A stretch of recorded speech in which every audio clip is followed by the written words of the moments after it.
Hello दोस्तों, आप सभी का स्वागत है मेरे यूट्यूब चैनल में। आज की कहानी है कैसा ये इश्क है भाग 10। जैसे ही उन सबकी नज़र सामने खड़े शख्स पर गई, वो डर से कांपने लगे क्योंकि विहान सबको गुस्से भरी लाल आंखों से देख रहा था।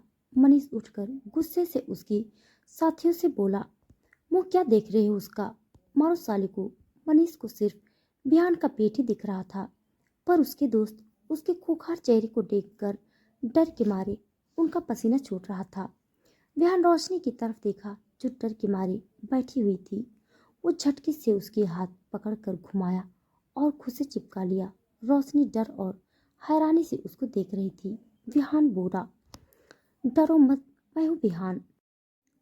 रोशनी विहान की आवाज़ सुनकर उसके सीने से लगकर जोर जोर से रोने लगी। विहान एक हाथ से उसकी कमर पकड़ा हुआ था और दूसरा हाथ से उसके सर सहला रहा था। विहान रोशनी को पकड़कर घुमाया। रोशनी कुछ समझ नहीं पाई।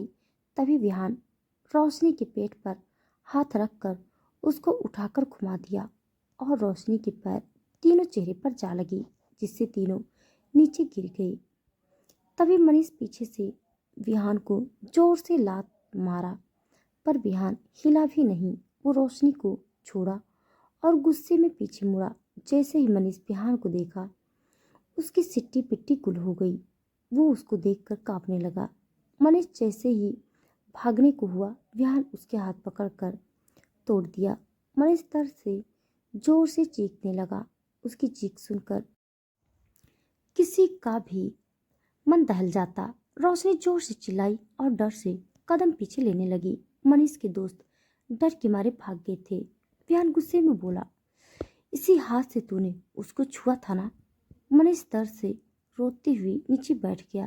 विहान उसके पास बैठा और बोला, मेरी चीज को कोई हाथ लगाने की कोशिश करता है तो उसकी सजा सिर्फ मौत है।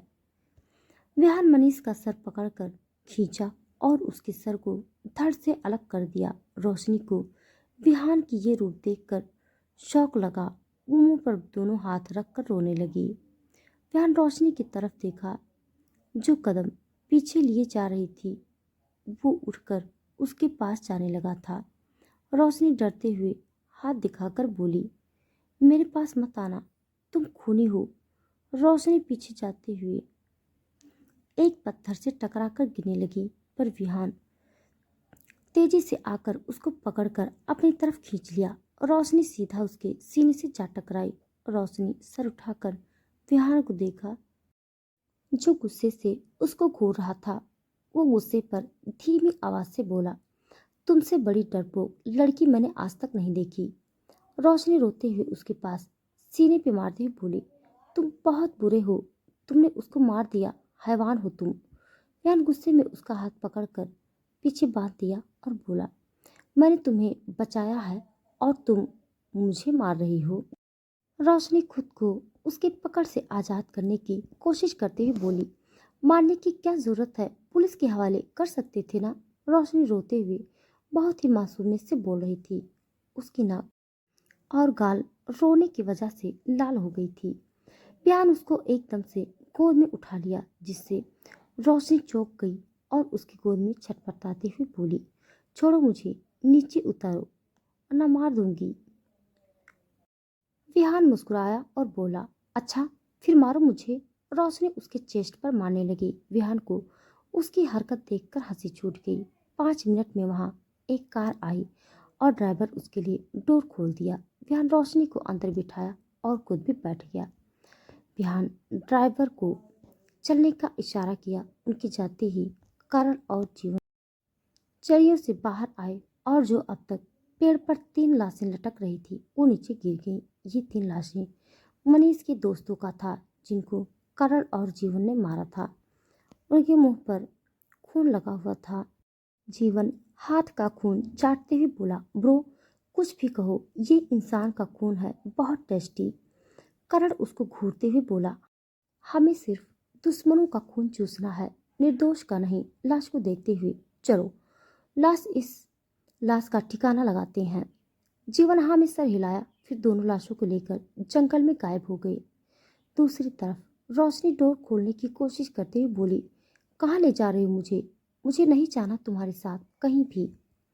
विहान उसकी बाहें पकड़कर अपनी तरफ खींच लिया और उसकी कमर पकड़ लिया। रोशनी उसकी बाहों में मचलते हुए बोली, छोड़ो राक्षस कहीं के। विहान झल्लाकर बोला, चुप। एक शब्द और बोली तो चलते हुए कार के बाहर फेंक दूंगा। रोशनी उसको घूरने लगी और बोली, मैं डरती नहीं तुमसे, बड़ा आया मुझे बाहर फेंकने वाला। विहान डेविल स्माइल करते हुए उसके होंठ के बिल्कुल करीब आकर बोला, शायद तुम भूल गई कि अभी 10 मिनट पहले मैंने क्या किया था।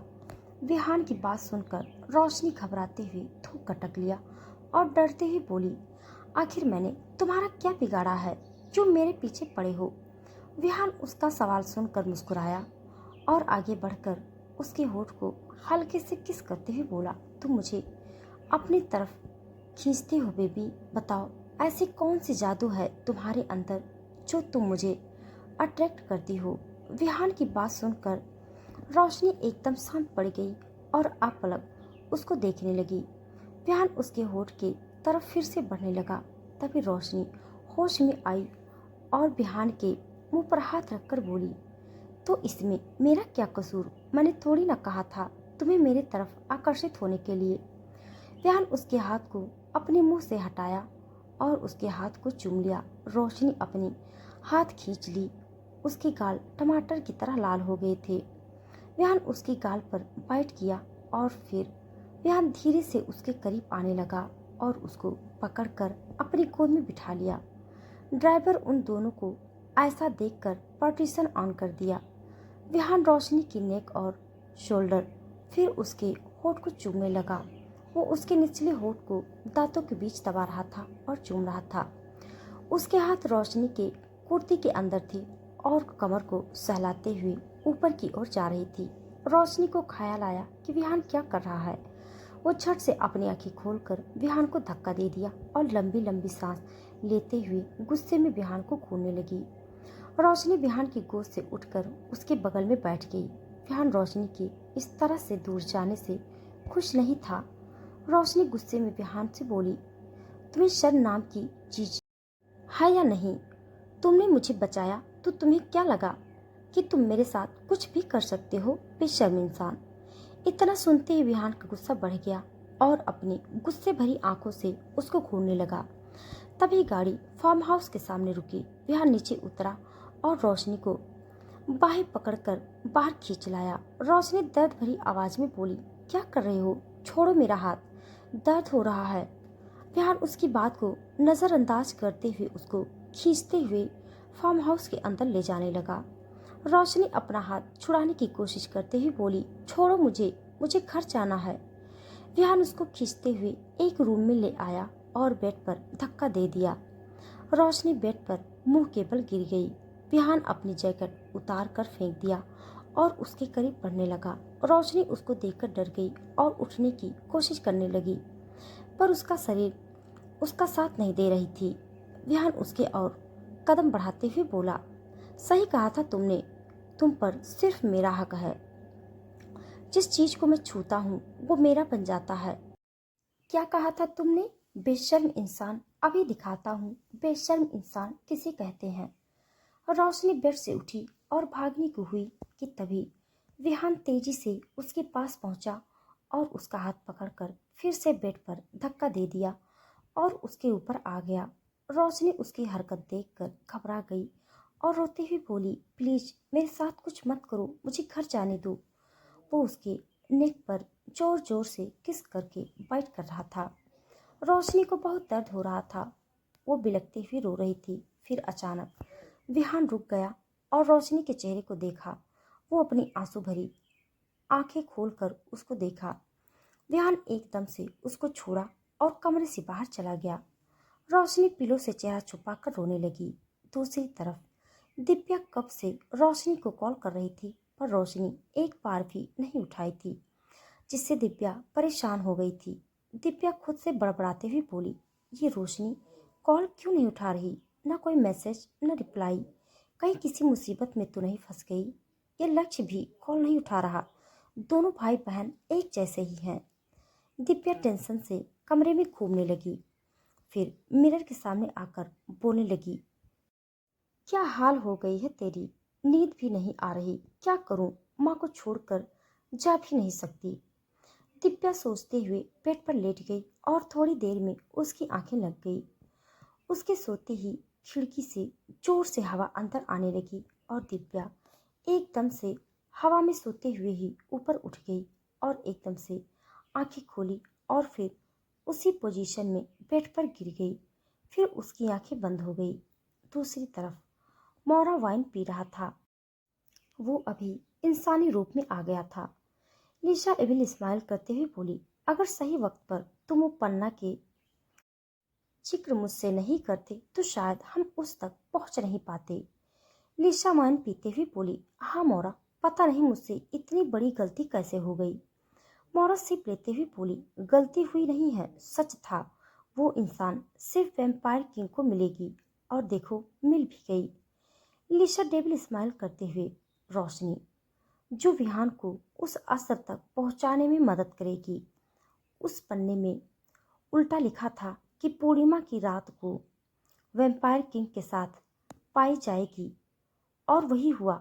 उसकी गर्दन के पीछे वही अस्त्र का निशान है जो काली रूह को मारने का अस्त्र होगा। मौरा हंसते हुए बोला, विहान मालिक वैम्पायर किंग, अभी तक उसको पहचान नहीं पाया। लिशा गंभीर होते हुए बोली, अच्छा ही हुआ, उस लड़की को हम मार नहीं सकते। मौरा डेविल स्माइल करके बोला, मार नहीं सकते तो क्या हुआ, उसको उससे दूर तो कर सकते हैं ना। मैं उस लड़की को अपना बना लूंगा, वैसे भी वो बहुत हॉट है। लिश और मौरा शैतानी हंसी हंसते। दूसरी तरफ बिहान एक चट्टान की चोटी पर खड़ा था और चिल्ला रहा था। उसकी चीख सुनकर कोई भी कांप उठता। बिहान गुर्राते हुए बोला, सही कहा था करण ने, मैं भटक रहा हूँ, मुझे रोशनी से दूर रहना होगा। उस तो कौड़ी इंसान लड़की के लिए मैं अपने वक्त बर्बाद नहीं कर सकता। विहान अपनी नॉर्मल रूप में आया और बोला, कहाँ हो तुम, कब मेरे सामने आओगी। सुबह का वक्त तकरीबन 6 बजे रोशनी की नींद खुली। उसकी आंखें रोने की वजह से सूज गई थी। रोशनी रूम में नजर घुमाई, फिर वॉशरूम में जाकर पानी से मुंह धोकर टॉवल से मुंह पोंछकर रूम में गई और बैग ढूंढने लगी। तभी उसको याद आया कि बैग तो कल रास्ते पर भागते वक्त गिर गया था। वो खुद को एक बार मिरर में देखी। उसकी गर्दन में काटने के निशान थी जो नीला हो चुका था। उसकी आंखों में फिर से एक बार आंसू निकल गए। वो धीरे से बोली, आई हेट यू विहान। रोशनी आंसू पोंछकर खुद को नॉर्मल किया और फार्म हाउस से बाहर आई तो देखा कि ड्राइवर उसका वेट कर रहा है। ड्राइवर ने रिस्पेक्ट से कार का डोर खोला और बोला, बैठिए मैम। रोशनी गुस्से से बोली, मैं खुद चली जाऊंगी। अपने बॉस से बोल दीजिए कि मुझे उनका एहसान नहीं चाहिए। इतना बोलकर रोशनी जानने लगी कि ड्राइवर रिक्वेस्ट करते हुए बोला, प्लीज़ मैम, अगर मैंने आपको घर सेफली नहीं पहुंचाया तो बॉस मुझे और मेरी फैमिली को मार देंगे। रोशनी रुक गई और बेबसी से मुड़कर ड्राइवर को देखी, जिसके चेहरे में डर साफ साफ दिख रहा था। रोशनी बिहान के लिए मन ही मन बोली, जल्लाद इंसान, राक्षस, हैवान।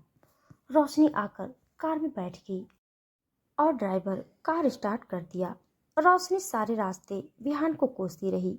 थोड़ी देर बाद रोशनी घर आई तो देखी दरवाजा लॉक है। उसने गमले के नीचे से चाबी लेकर दरवाजा खोला और अंदर आ गई और उसका सर दर्द से फटा जा रहा था। वो तो सीधा किचन में गई। किचन के सारे सामान वैसा ही था जैसे वो कल रख कर गई थी। रोशनी को अजीब लगा। वो खुद से बोली, भाई कल घर नहीं आई या इतनी सुबह काम के लिए निकल गए और मुझे एक कॉल भी नहीं किए। फिर वो अपने सर पर चपत मारकर बोली, मैं भी ना, कल से मेरा फ़ोन स्विच ऑफ है, कैसे करेंगे फ़ोन।